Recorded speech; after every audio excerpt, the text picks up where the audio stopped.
नमस्कार। घटना चक्र बुक वीडियो के इस शैक्षणिक मंच पर आपका स्वागत है।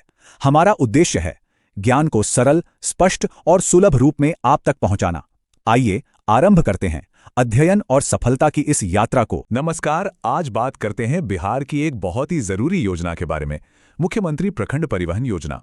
चलिए देखते हैं कि ये योजना बिहार के दूर दराज के इलाकों की तस्वीर बदलने का क्या वादा करती है। सोचिए, बिहार के कई गांव और कस्बे हैं जहां लोगों के लिए सबसे बड़ा सवाल रोजमर्रा की जिंदगी का हिस्सा है कि भाई जरूरी जगहों तक आखिर पहुंचें तो पहुंचे कैसे। यही वो सबसे बड़ी चुनौती है जिसका जवाब सरकार इस स्कीम से देने की कोशिश कर रही है। तो इस चुनौती को ठीक से समझने के लिए पहले उस असल प्रॉब्लम को देखते हैं जिसे ये स्कीम सुलझाने आई है। जरा सोचकर देखिए, सड़कें तो हैं पर उन पर चलने के लिए कोई पब्लिक ट्रांसपोर्ट ही नहीं है।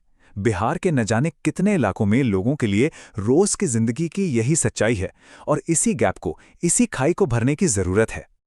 तो अब कनेक्टिविटी की इसी दिक्कत को दूर करने के लिए सरकार एक ठोस प्लान लेकर आई है। चलिए इसे जरा करीब से देखते हैं। तो इस योजना का नाम है मुख्यमंत्री प्रखंड परिवहन योजना, और इसका आइडिया आप कह सकते हैं जितना सिंपल है उतना ही पावरफुल भी है। सरकार सीधे सीधे उन लोगों को फाइनेंशियल हेल्प यानी सब्सिडी देगी जो नई बसें खरीदकर इन इलाकों को कनेक्ट करना चाहते हैं। ये एक तरह से कह लीजिए ग्राउंड अप लेवल से एक नया ट्रांसपोर्ट नेटवर्क बनाने की कोशिश है। तो सवाल ये उठता है कि आखिर ये स्कीम काम कैसे करेगी। चलिए इसके कुछ जरूरी नंबर्स पर नजर डालते हैं। इस पूरी स्कीम के सेंटर में है एक बहुत बड़ा नंबर, एक ऐसी रकम जो किसी भी एंटरप्रेन्योर को इस फील्ड में आने के लिए खींच सकती है, और वो रकम है 5 लाख रुपए। जी हां, बिल्कुल सही सुना। हर एक नई बस खरीदने पर सरकार की तरफ से सीधे सीधे 5 लाख रुपए की सब्सिडी मिलेगी। अब ये एक बहुत बड़ा इंसेंटिव है ना? ये लोगों को ट्रांसपोर्ट के बिजनेस में पैसा लगाने के लिए वाकई मोटिवेट करेगा। लेकिन सवाल यह है कि यह सब्सिडी आखिर मिलेगी कितने लोगों को? यहीं पर एक और खास नंबर सामने आता है, और वो है 7। इसका मतलब सीधा सा है, हर ब्लॉक में 7 लोगों को, 7 एंटरप्रेन्योर्स को ये मौका दिया जाएगा। मतलब टारगेट एकदम क्लियर है, हर ब्लॉक में कम से कम 7 नई बसें सड़कों पर दौड़ने लगें। लेकिन यहां एक बहुत जरूरी पेंच है, एक एक्सेप्शन है। ये स्कीम जिला हेडक्वार्टर वाले ब्लॉक्स में लागू नहीं होगी। क्यों?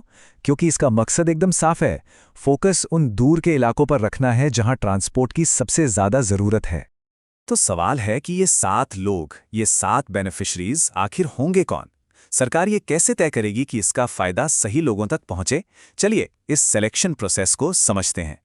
देखिए, ये स्कीम सिर्फ सड़कों पर बसें दौड़ाने के बारे में नहीं है। नहीं, इसका एक बहुत बड़ा मकसद सामाजिक बराबरी भी है। इस स्कीम को डिजाइन ही ऐसे किया गया है कि इसका फायदा समाज के हर तबके तक पहुंचे। और ये रहा इस योजना का पूरा सोशल ब्रेकडाउन।